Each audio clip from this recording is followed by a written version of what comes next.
Hello! అందరికీ నమస్కారం. ఈరోజు సేమియా ఉప్మా పొడి పొడిగా, విడివిడిగా ఎలా చేసుకోవాలో చూద్దాం. ఇలా చేయటం వల్ల చిన్నలు, పెద్దలు ఇట్టే లాగిచ్చేస్తారు మరి. పిల్లలకైతే నూడిల్స్‌లానే ఉంటాయి మరి. అయితే ముందుగా ఒక బాణలి తీసుకొని అందులోకి 2 చెంచాల నెయ్యి వేసుకోండి. నెయ్యి వేడెక్కాక అందులోకి 1 కప్పు సేమియా వేసుకొని బాగా ఫ్రై చేసుకోండి. సేమియాలు ఎర్రబడేంత వరకు లో ఫ్లేమ్‌లో ఫ్రై చేసుకోండి.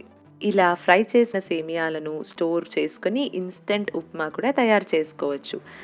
నెక్స్ట్ అయితే అదే బాణలిలో కొద్దిగా ఆయిల్ వేసుకొని ఆయిల్ హీట్ ఎక్కాక అందులోకి కొద్దిగా ఆవాలు, జీలకర్ర, ఇంగువ, శనగబేడలు, ఉద్ది బేడలు వేసుకొని ఎర్రబడేంత వరకు బాగా ఫ్రై చేసుకోండి. తర్వాత అందులోకి కొద్దిగా కరివేపాకు వేసుకొని ఫ్రై చేసుకోండి. ఇప్పుడు అందులోకే పొడవుగా చీల్చుకున్న పచ్చిమిర్చిని వేసుకొని ఫ్రై చేసుకోండి. పచ్చిమిర్చి కొద్దిగా కలర్ మారాక 2 ఎర్రగడ్డలను తరుక్కొని వేసుకోండి. ఆనియన్స్ బాగా ఫ్రై అయ్యి కొద్దిగా కలర్ మారాక అందులోకి 2 కట్ చేసుకున్న టొమాటోస్‌ని వేసుకొని మూత పెట్టేసుకోండి.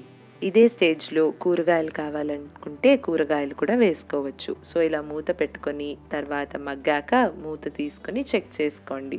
ఆనియన్ మరియు టొమాటో బాగా మగ్గాక అందులోకి 2 కప్పు వాటర్ వేసుకొని అందులోకే కొద్దిగా సాల్ట్ వేసుకొని మూత పెట్టుకోండి.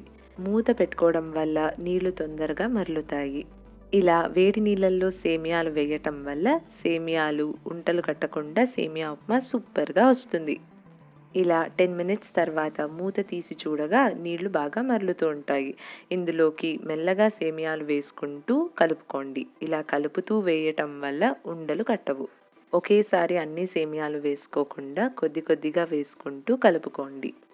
సేమియాలన్నీ వేసుకున్నాక ఒకసారి కలిపేసి ఇప్పుడు మూత పెట్టేసుకోండి.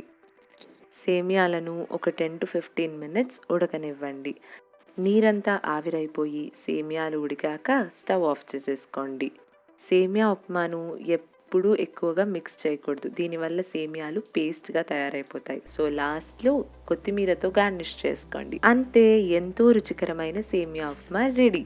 మీకెలా కుదిరిందో తప్పక తెలియజేయండి. ఇంకో వీడియోలో మళ్ళీ కలుద్దాం. ఇట్లు మీ అభిరామి.